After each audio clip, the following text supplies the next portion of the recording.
Haleluya. Boya haleluya.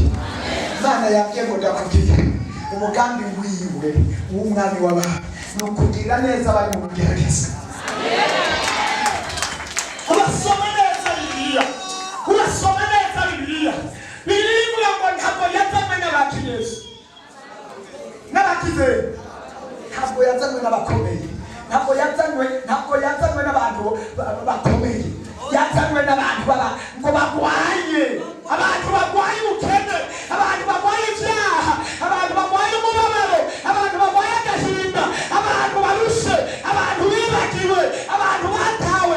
Igituma yavugiye hariya hantu yagomba yerekane neza abantu bose bari mu bihe bibi b'igihe kimwe naho yavugiye hariya atahagumye.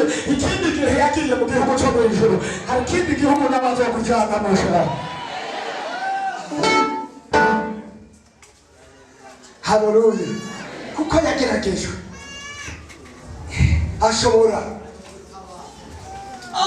kugira gutabara bakora mutabazi. Haleluya. Kuko yageragejwe ashobora gutabara ariko ndakunda Yesu yavukiye ahantu habi ategerezwa gutabara abantu bari ahantu habi. Yesu yagiye asonza inzara ikomeye cyane. Yesu ndamwibuka ndabona urugendo yagiye. Yesu yagendesheje n'amaguru ibihe birebire bikomeye cyane ashobora gutabara. Uyu munsi abariko baragenda n'amaguru abatagira shinge na rugero abatabona imbere n'inyuma ariko nta muntu abyumva batari haleluya. Abantu Yesu atabara n'abantu bari bigeragezwa gusa kuko abo nibo bamuzanye.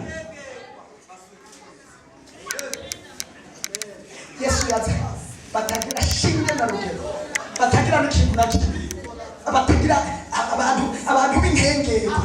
Abo nibo bazanye Yesu. Ntabwo Yesu yazanywe n'abantu bo hejuru. Bivuga ngo yabihishije abanyabwenge abihishurira inzoya abantu b'inkengero. Abo nibo Yesu bamuzanye kugira neza. Lebesi tutekemene turebesike tekelo bosikemene kubariki uri mu mashinga kubariki wihebuye rwose umwami wawe kandi musangiye umugambi musangiye connection musangiye urutonde kandi afise byose.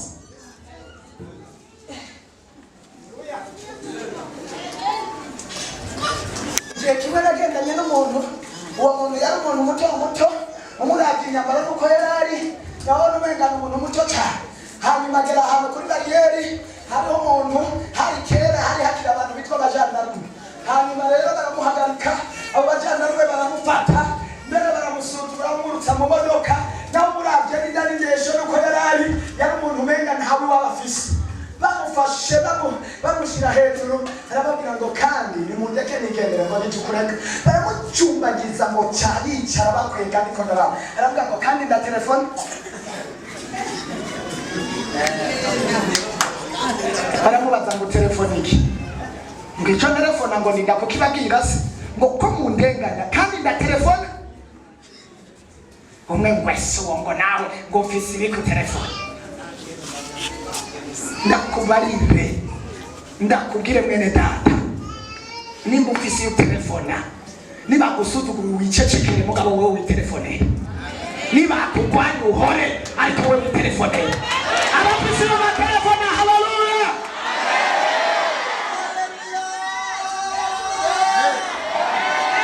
Ariko hari umuntu hari hano afise ya telefone. Hari umuntu ari hano afise ya telefone. Afise nomero ya telefone.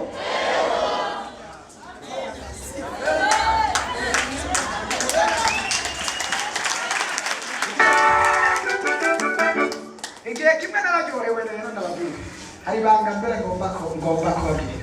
Naranezerewe cyane nari mu bihe by'igeragezwa kandi rikomeye ntabwo ningene biriko biragenda.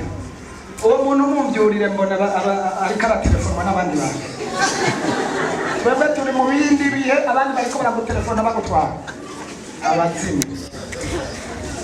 abazimu bariko baradutelefona bakaca bagutwara. Yesu adufashe cyane. Hanyuma nari ahantu ndasenga mu iryo geragezwa, ndasenga nca mbona umuntu kabisa muremure cyane kandi yubaswe cyane kandi akomeye. Mbona nsanze ahantu arambwira ngo umviriza ndakubarira ngo mu iryo geragezwa rimwe ngo n'irindi rizoza, ngo n'irindi rizoza, ngo n'irindi rizoza, ngo humura, ngo wenda nguhaye uburenganzira ngo bwo gutelefona, ngo reka ndaguhe nimero zanjye, mu gihe cyose uzobugize ikibazo muzoca telefone. Ndaramwo umuntu wewe urinde, arambwira ngo ndi uwo ndiwe. Numva ikozwe ndi uwo ndiwe. Kubera nari mu ndoto ngize guca mbona ingabo ziri muhande ziwe za kaka inyuma yaho numva n'ayandi majambo agenda akurikirana. Ndavuga ngo urakoze. Ndavuga ngo none wowe uza witaba telefone ngo canke n'abandi bazi kwitabira. Arambwira ngo telefone zose nca mbona ibitsinga umenga ni ivyatsi uko byakabaye mw'isi. Ibyatsi, ibitsinga, urabona uwofata umusozi wose akabona ibyatsi, ibitsinga. Nabona biranda umenga ni birandaranda by'ibyatsi biduga, mbona biva mw'isi biguma biduga bizira umenga ni biziriko bifatana biriko biraduga. Nkabona byose bitururira imbere yiwe. Atarambara ngo ngomba nkwereke ngo ninda muntu yo kwitaba ya telefone. Nkabona biguma binyiganga ibyo bitsinga binyiganga umenga ni umuntu ariko arabikwega. Arambara ngo bijya bintu urabibona ati ndabibona. Ati bajya bose n'abariko barantelefone. Yesu adufashe.